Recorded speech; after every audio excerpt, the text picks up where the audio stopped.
అందరికీ నమస్కారం. మన హిందూ సాంప్రదాయంలో ఇంట్లో కుక్కని, అలాగే పిల్లిని ఎందుకు పెంచుకోకూడదని పెద్దలు చెప్పారు. ముఖ్యంగా ఇంట్లో పూజ చేసే సమయంలో, అలాగే నైవేద్యం సమర్పించే సమయంలో ఎందుకు చెప్పారు?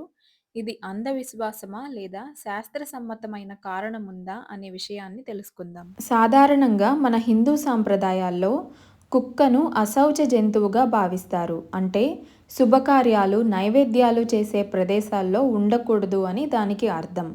మన పురాణాల ప్రకారం కుక్కను యమధర్మరాజుతో సంబంధం ఉంది అని యమదూతల రూపంలో కుక్కను భావిస్తారు. అందుకే దేవుడికి సమర్పించే నైవేద్యం ఉంటే ఆ పవిత్రమైన ప్రదేశం దగ్గర కుక్కను ఉంచకూడదని మన పెద్దలు చెప్పారు. ఇంకో ముఖ్యమైన విషయం ఏంటంటే కుక్కకు గ్రహణశక్తి చాలా ఎక్కువ. పూజా పదార్థాలు, నైవేద్యాలు అపవిత్రమవుతాయని పాతకాలంలో శాస్త్రీయంగా ఇలా చెప్పేవారు.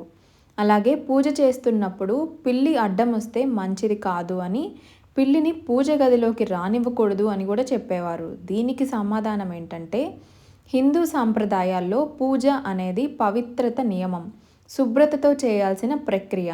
పిల్లి స్వభావం ఎలా ఉంటుందంటే ఎక్కడైనా తిరగడం, ఆహారాన్ని తాకడం, మళ్ళీ పూజా సామాగ్రి దగ్గరికి రావడం ఇలా చేస్తుంది. అందువల్ల పూజా పదార్థాలు, నైవేద్యం అపవిత్రం అవుతాయని పెద్దలు ఇలా చెప్పారు.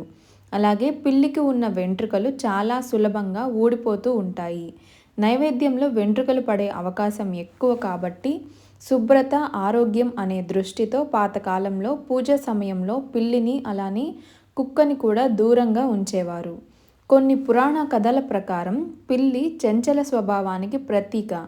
అందుకే పూజా సమయంలో మన మనసు స్థిరంగా ఉండాలి కాబట్టి దృష్టి చెదరకుండా ఉండేందుకు పిల్లిని పూజ గదికి దూరంగా ఉంచమని చెప్పేవారు. గుర్తుపెట్టుకోవాల్సిన విషయం ఏంటంటే మన సాంప్రదాయాలు జంతువులను ద్వేషించవు. కేవలం పవిత్రత, శుభ్రత కోసం మాత్రమే నియమాలు చెబుతారు. అలాగే మీ ఇంట్లో పిల్లిని కానీ లేదా కుక్కని కానీ మీరు పెంచుకుంటూ ఉంటే పూజ చేసే సమయంలో మాత్రం కొంచెం బయటకు తీసుకెళ్ళి పూజ అయిపోయిన తర్వాత మళ్ళీ తెచ్చుకోండి. వీడియో నచ్చితే లైక్ చేసి షేర్ చేయండి. ఇలాంటి ఆధ్యాత్మిక వీడియోల కోసం ఛానల్ను సబ్స్క్రైబ్ చేసుకోండి.